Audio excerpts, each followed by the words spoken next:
Hi everyone, welcome back to my channel that is Soumya Jha Law in Veins.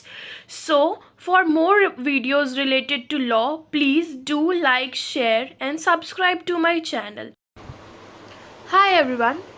So in the last video we basically did about dying declaration कि dying declaration क्या होता है, उसके सारे essential ingredients जितने भी थे वो हमने देखा.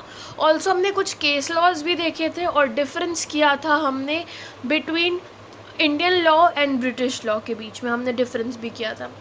ऑल्दो वो जो केस लॉज थे वो उतने इनफ नहीं थे. So this is another video and here I am going to tell you 5 important case laws of dying declaration which are very important and you can also add on to your notes and you can also add on for your further studies. So basically हम इसमें 5 case laws को deal करेंगे.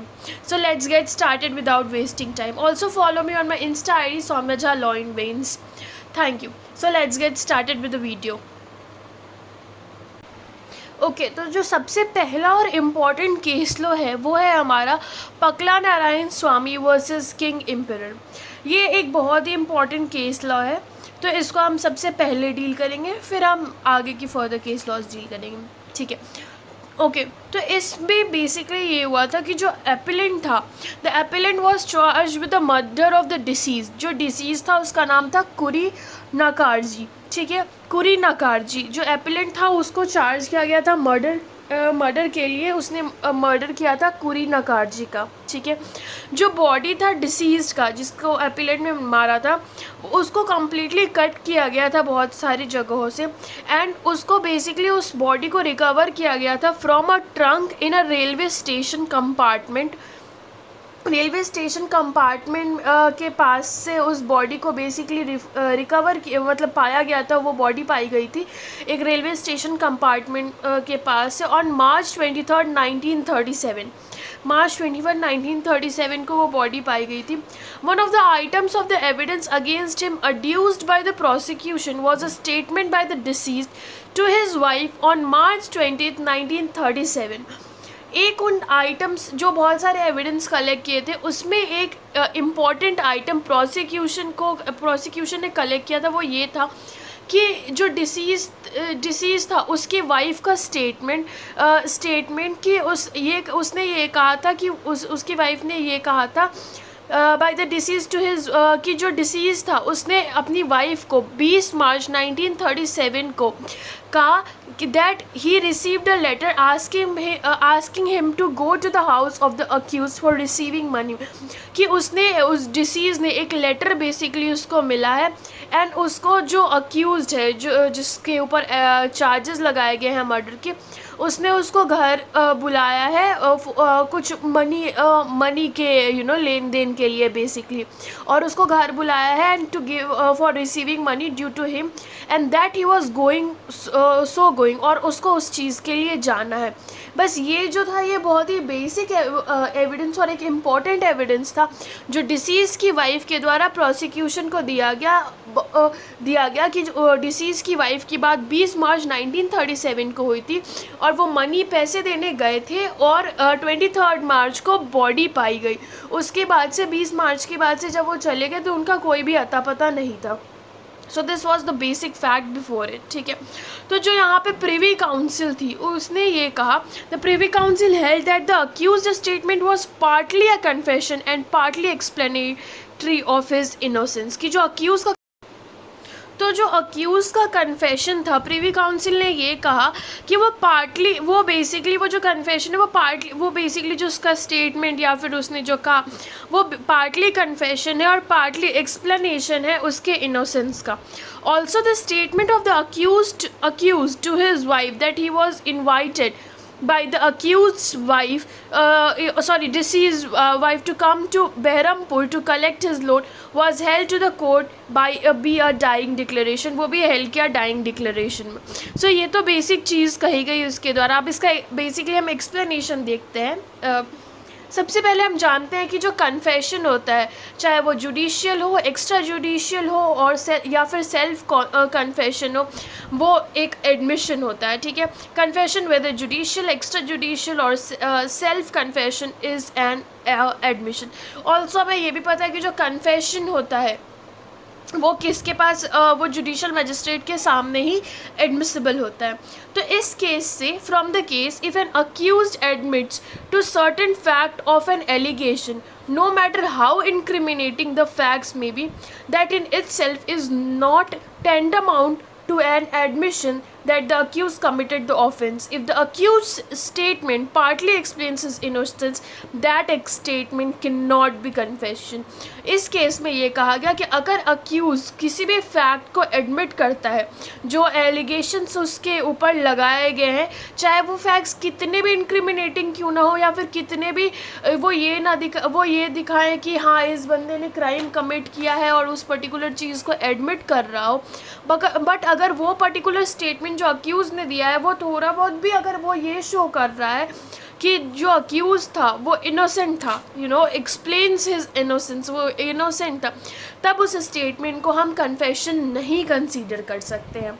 Also at the time the deceased made the statement to his wife, he did not anticipate his death. और वो भी जब disease अपनी wife को स्टेटमेंट दे रहा था कि उसे पैसे देने जाना है, उस पर्टिकुलर पर्सन को उसने उसे पैसे लेने के लिए बुलाया है एंड ऑल, तो उस टाइम भी ऐसा कुछ उसकी बातों से नहीं लगा कि दिस समथिंग स्टेटमेंट और this something is going to anticipate his death और इसका आउटकम डेथ हो सकता है, ऐसा कुछ भी नहीं हुआ था।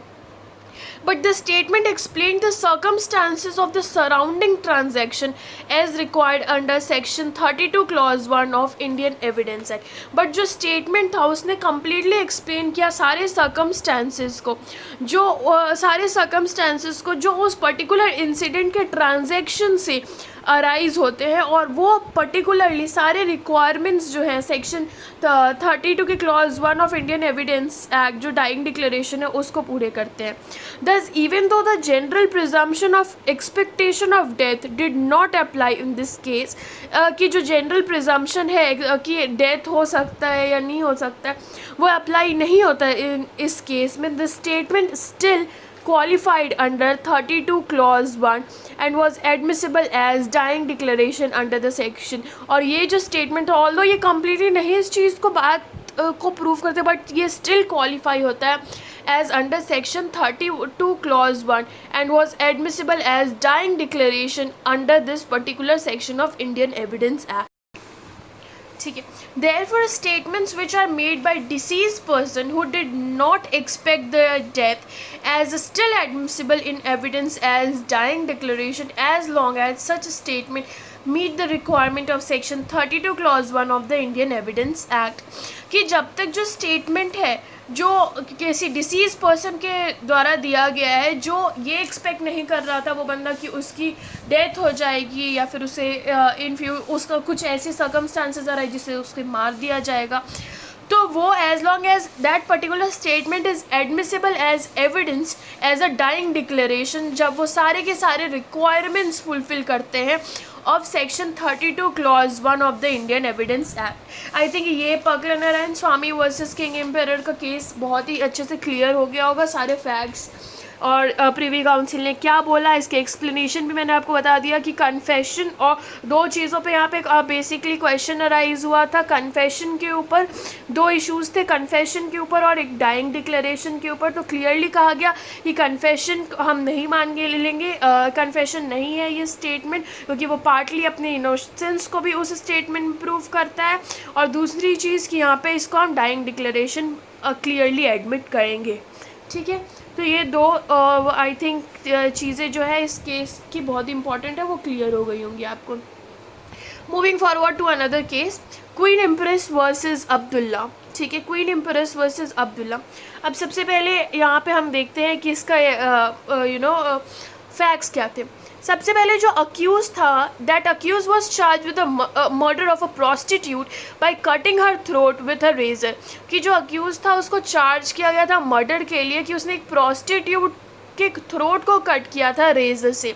जब उस प्रोस्टिट्यूट को पुलिस स्टेशन के बाद पुलिस स्टेशन में लेकर जाया गया जस्ट बिफोर हर डेथ, मतलब उसकी डेथ के पहले उस प्रोस्टिट्यूट को पुलिस स्टेशन ले जाया गया।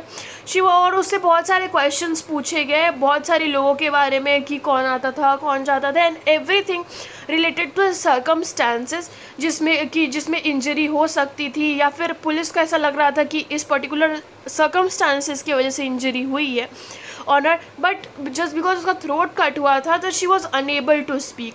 शी वॉज हाउएवर इतनी कॉन्शियस थी कि वो साइंस दे सके। शी वॉज कॉन्शियस इनफ कि वो she can easily able to make signs. तो बहुत सारे evidence was offered by the prosecution to prove the questions put to her and the science she made. Objection was taken on behalf of the accused that under section 32 only written or verbal statement made by the deceased as to the cause of his or her death were admissible, and that the signs were not verbal within the meaning of the section. So basically इसमें ये हुआ कि इसमें बताया, तो basically इसमें जो accuse के साइड से जो प्ली आई और ऑब्जेक्ट किया गया सामने से कि जो सेक्शन 32 है वो बस उन स्टेटमेंट्स को एडमिट करता है जो या तो रिटन है या फिर वर्बल या ओरल स्टेटमेंट्स दिए गए हैं। किसी भी पर्टिकुलर साइन एडमिसिबल नहीं है under section 32 of Indian Evidence act, वो एडमिसिबल नहीं है। और जो साइंस है वो वर्बल नहीं है विद इन द वो वर्बल में काउंट नहीं होंगे with in the meaning of the section. तो फर्दर इसमें कहा गया, it was held that the question and the science taken together might be regarded as verbal statement made by a person as to the cause of death within the meaning of section 32 of the Indian Evidence Act। कि जब questions उस particular जो prostitute थे उनसे पूछा जा रहा है और वो उस पर्टिकुलर चीज़ पे साइंस दे रही हैं, तो इन चीज़ों को मिलाकर जो आउटकम आ रहा है उसको हम as a verbal statement consider करेंगे within the meaning of section 32 of the Indian Evidence Act, and therefore वो एडमिसिबल होगा। The conduct made relevant by section 8 is conduct which is directly and immediately influenced by a fact and issue और relevant fact, and it does not include action resulting from some intermediate cause such as question or suggestion by other person। ठीक है, तो इसमें basically एक question arise हुआ कि क्या हम इस पर्टिकुलर जो वो साइंस दे रही थी, क्या उस साइन को हम section 8 of the Indian Evidence act के अंदर कंसीडर कर सकते हैं वर्ड कंडक्ट के अंदर। तो यहाँ पे सेक्शन कहा गया कि जो सेक्शन 8 है उसके अंदर जो वर्ड कंडक्ट है उसके अंदर हम उस साइंस को नहीं एडमिसिबल नहीं रेफ़र कर सकते, उसके रेफरेंस में नहीं ले सकते हैं।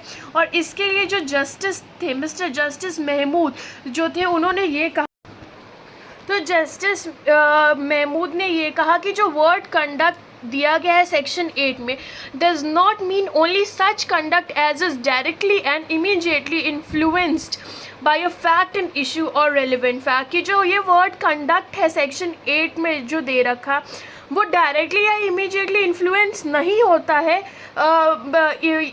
इन्फ्लुएंस होता है by a fact and issue और relevant fact. The signs were in the conduct of a person and offense against whom was the subject of any proceeding and were relevant under section 8. There remains the question whether the question put to her were admissible and whether she can be considered to have adopted the statement which they replied. Now this can only be done by taking the question word for word as to the explanation and the meaning of the conduct which they affected। तो इसका completely उन्होंने explanation दिया और finally explanation के बाद कहा कि जो क्वेश्चन है वो बेसिकली इस चीज़ में लाई करता है कि क्या जो उसने बोला कि उसको हम वर्ड टू वर्ड अगर देखेंगे तो क्या वो वर्ड कंडक्ट के अंदर आएगा। तो फाइनली कहा गया सेक्शन 8 के एक्सप्लेनेशन के थ्रू कि वेर नॉट सफिशिएंट, वो सफिशिएंट नहीं थे जस्टिफाई करने के लिए विच जो क्वेश्चंस रेफ़र किया गया था उस औरत को, कि वो जस्टिफाई करने के लिए इनफ नहीं थे और उस पर सेक्शन 8 के थ्रू रिलाई नहीं किया जा सकता उस वर्ड कंडक्ट पे। इसलिए हम जो साइंस है उसको सेक्शन 32 में ही हम एडमिसिबल मानेंगे, और उनको जब साथ में कोट किया जाएगा तो वो एक ओरल स्टेटमेंट और उनके एक्सप्लेनेशन को कम्प्लीटली फुलफ़िल करते हैं। So this was held in the case of Queen Empress versus Abdullah. Moving forward to the next case, R versus बेडिंगफील्ड।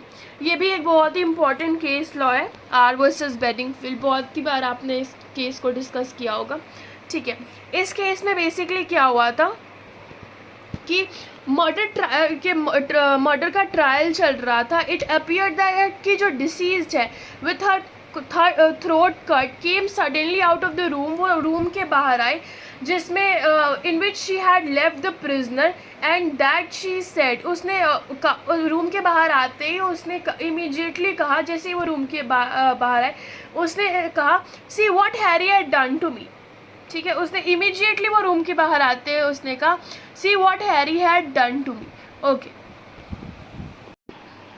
Okay. तो उसने ये कहा, see what Harry had done to me. It was held that her statement was not admissible in evidence, कि उसका ये जो statement था वो एडमिसिबल नहीं था एज अ एविडेंस, क्योंकि आप खुद ही अगर देखें तो this was very incomplete statement, either as a dying declaration as it did not appear that she was in fear of death, कि उसने ये कहा कि देखो हैरी ने क्या किया मेरे साथ। तो इस पर्टिकुलर स्टेटमेंट से ये क्लियर नहीं हो रहा है कि वो जो बंदी थी वो she was in fear of death या फिर somebody is about to kill her, तो उस वजह से she is very afraid of being getting murdered और समथिंग लाइक दिस, या ना ही इसको हम as a res gestae consider करेंगे as it was made after the transaction was complete. क्योंकि जब हम रेस जेस्टे का जब हमने पढ़ा था तो हमने यही पढ़ा था कि रेस जेस्टे हमेशा एक ट्रांजैक्शन ऑफ इवेंट में ही कंसीडर किया जाता है, लेकिन यहाँ पे क्या हुआ था कि as it was made after the transaction was complete, उस इंसिडेंट का ट्रांजैक्शन और सर्कमस्टांसेस कंप्लीट होने के बाद ये स्टेटमेंट दिया गया, तो इसको हम एज अ रेस जेस्टे भी कंसीडर नहीं करेंगे। ऑल्सो ये एक स्टेटमेंट अगर वो एडमिसिबल होता है in evidence as a part of transaction और रेस जेस्टे, सबसे मोस्ट इम्पॉर्टेंट चीज़ है कि मस्ट स्ट्रिक्टली ए कंपनी और be made at the same time as the physical act in question. As I told you कि उसी time पे होना चाहिए in the same particular transaction. Also the statement could not be viewed as conduct, उसको हम conduct word के अंदर भी जो सेक्शन 8 है उसमें भी हम कंसीडर नहीं कर सकते। Even it is a complain, the only complaint relevant under English law being complaints in sexual offences, ठीक है। The statement would have been admissible under the Indian Evidence Act section 32 as the condition that it should have been made with the feeling that the death was imminent is not a condition under act। तो और इसमें ना ही कोई fear of death भी था। So this was held in the case of R versus Bedingfield। Next case is in Re Panchu, I might have pronounced it wrong, so Re Panchu or something like this, okay। So in this case 2 persons were tried for the murder of a women of the town. दो लोगों का trial चल रहा था that they killed women of the town.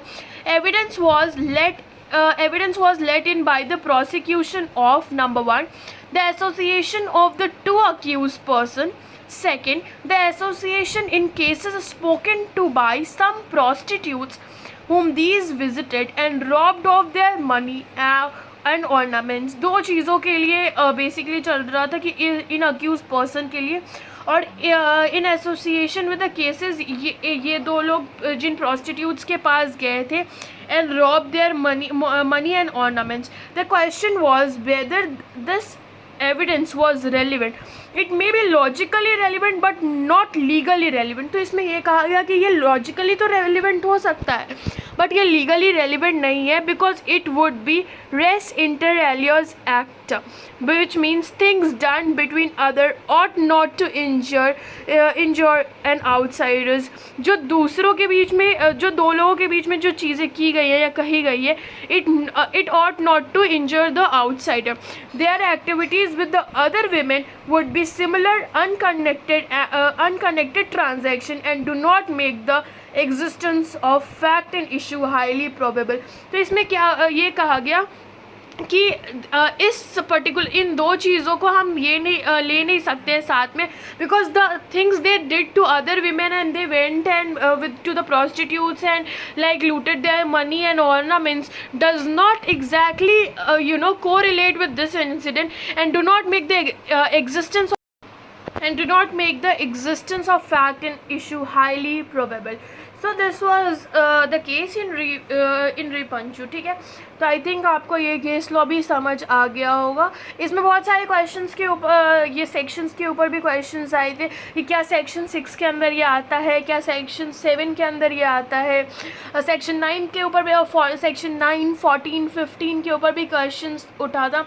And the other section of the act do not apply. जो भी बाकी sections थे उसमें कहा गया कि ये सारे के सारे सेक्शंस अप्लाई नहीं करते, और जो बाकी सेक्शंस भी हैं वो भी अप्लाई नहीं करते, क्योंकि जो एविडेंस ऑफ द एक्टिविटीज़ है अक्यूज़ का with reference to other prostitute वो कम्प्लीटली इररिलेवेंट होता है इस मैटर के लिए।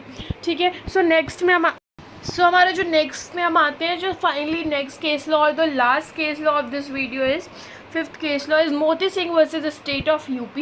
This is also an important case law।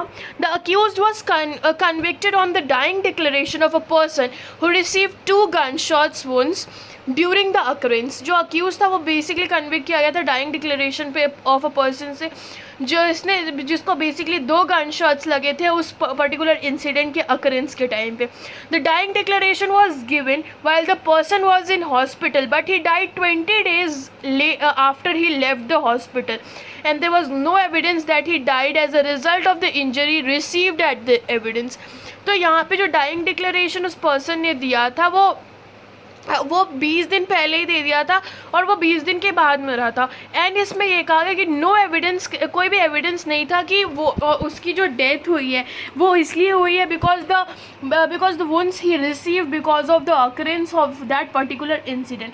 तो इस पे क्वेश्चन अराइज हुआ कि whether this particular thing was admissible under section 32 under dying declaration of Indian Evidence Act or not, Indian Evidence act और नॉट। तो इसमें कहा गया कि जो क्लॉज 1 है हमारे section 32 of the Indian Evidence act का, वो बेसिकली एक स्टेटमेंट बताता है ऑफ अ पर्सन जो who has died relevant only when the statement is made by a person as to the cause of his death or as to any of the circumstance of the transaction which resulted in his death in cases in which the cause of that person's death comes into question when the dead person in the present case is not proved to have died। जब इस present case की अगर हम बात करें तो जो जिस person की death हुई वो ये प्रूव नहीं कर रहा है कि उसकी जो डेथ हुई है वो इसलिए हुई है just because he got some wounds because of that particular incident और उसके अकरेंस के वजह से।